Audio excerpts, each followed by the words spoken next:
अस्सलाम वालेकुम दोस्तों, कैसे हो? उम्मीद है कि सब खैरियत से होंगे। अल्लाह आप लोगों को ऐसे ही खुश रखे। कुछ दिन पहले इरफान नाम के एक भाई ने गुजरात से अपनी एक सच्ची कहानी, अपनी एक रियल स्टोरी, अपनी आप बीती मुझे भेजी है। दरअसल वो स्टोरी क्या, एक सवाल है जो उन्होंने मुझसे किया है और मैं उसका जवाब देने की कोशिश करता हूं। वो लिखते हैं कि मेरा नाम इरफान है, मेरा ताल्लुक गुजरात से है। मैं आपके चैनल पर बहुत सारे लोगों की स्टोरीज देखता हूं। देखकर मुझे अपनी स्टोरी शेयर करने की मुझे थोड़ी सी हिम्मत हुई। एक तो आप मुझे समझाए भी और मेरी कहानी लोगों तक पहुंचाए ताकि लोग उससे कुछ सीखें। इरफान साहब कहते हैं कि कहानी शुरू होती है जब मैं स्कूल में था। मेरी क्लास में एक लड़की थी जो मुझे बेहद पसंद थी, लेकिन उस वक्त मैं बड़ा डरता था, शर्माता भी था। मुझे हिम्मत नहीं थी कि मैं उससे कुछ कह पाता। ऐसे ही वक्त गुजरता गया, मेरा स्कूल बदल गया और मैं कॉलेज तक पहुंच गया। और कॉलेज आने तक मैं उस लड़की को मुकम्मल भूल चुका था, यानी कंप्लीट भूल चुका था।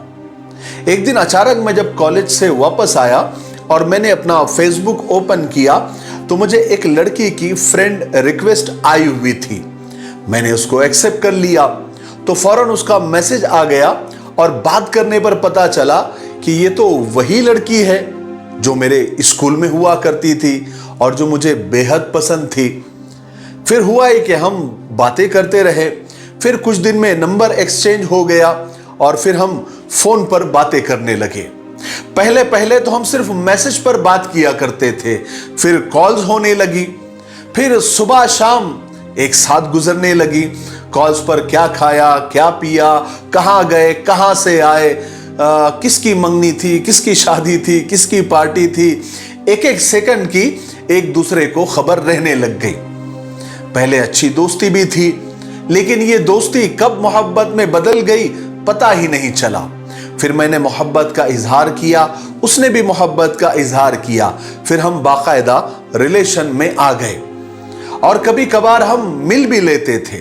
और ऐसे ही बात करते करते 3 साल गुजर गए। हमने तो शादी और बच्चों के नाम तक सोच लिए थे, लेकिन फिर पता नहीं उसको क्या हो गया। वो आहिस्ता आहिस्ता बदलने लगी, चेंज होने लगी, कम बात करने लगी, लेकिन मुझे तो उसके बगैर रहा ही नहीं जाता था।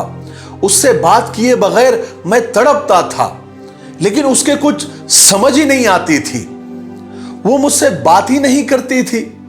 फिर वक्त के साथ साथ उसने इतनी बात कम कर दी कि पहले हफ्ते में एक बात करने लगी थी, फिर बात महीनों तक पहुंच गई। ना वो मेरे कॉल्स रिसीव करती थी, ना मेरे मैसेज का रिप्लाई करती थी। और मैं रोता था, उसकी मिन्नतें करता था कि वो बस मुझे अपनी आवाज सुना दे, एक बार आवाज सुना दे। लेकिन फिर भी उसे मुझ पर तरस नहीं आता था और मुझे उसके बगैर चैन नहीं आता था। जब मैं पागल होने लगता था तो मेरे समझ में नहीं आता था कि मैं करूं तो क्या करूं। और इसी पागलपन में मैंने 2 बार अपनी जान लेने की कोशिश भी की, लेकिन मैं दोनों बार बच गया। लेकिन फिर भी उसे कुछ भी फर्क नहीं पड़ा कि मैं उसके लिए कितना तड़पता हूं। अब तो हफ्ते में या 2 हफ्ते में या महीने में एक बार बात कर लेती है, वो भी शॉर्टकट में, और बात नहीं करने की वजह भी नहीं बताती है। मैं रोता हूं, मिन्नतें करता हूं, हाथ जोड़ता हूं तो कहती है कि अब मैं तुमसे तंग आ गई हूं। 4 साल से यही बार बार यही कॉल, यही बातें कर करके मैं अब बोर हो चुकी हूं। अब तुम मेरा पीछा छोड़ दो, मेरा जब दिल करेगा तो बात कर लूंगी। अब तो हद हो गई कि उसने अपना नंबर भी बदल दिया और मुझे नंबर भी नहीं दे रही है। आप बताइए कि मैं क्या करूं? मुझे उसके बगैर, उससे बात किए बगैर रहा नहीं जाता।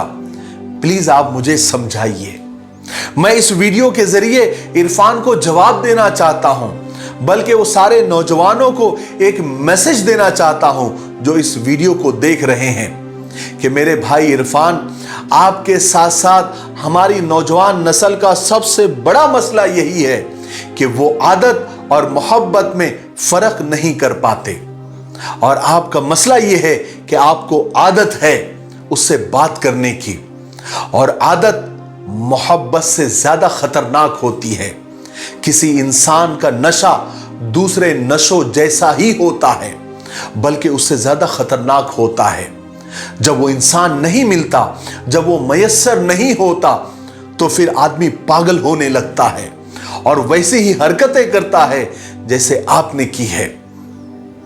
दूसरी बात यह है कि अक्सर मर्द औरत को यानी औरत जात को यानी लड़कियों को बेवकूफ समझते हैं, लेकिन ऐसा नहीं है।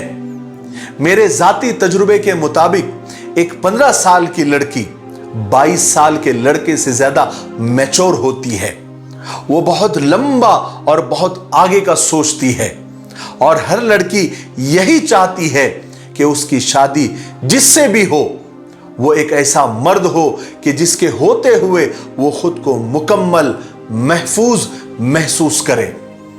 लेकिन इरफान साहब, आपके मुताबिक आप बात करने के लिए मिन्नतें करते हैं, रोते हैं, हाथ जोड़ते हैं। आप समझे, आप अगर मेरी बात को समझे तो आप एक तरह से भीख मांगते हैं, और भिखारियों को भीख मिलती है, मोहब्बत नहीं। आप बुरा लगने न दें। और औरत ऐसे मर्द के साथ कभी रहना नहीं चाहेगी जो इस कदर कमजोर हो, इस कदर वीक हो।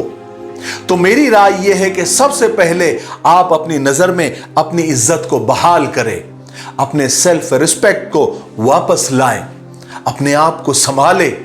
जब वो देखेगी कि आप अपने आप को संभाल सकते हो, तो उसे भी यकीन आ जाएगा कि आप उसे भी संभाल पाएंगे।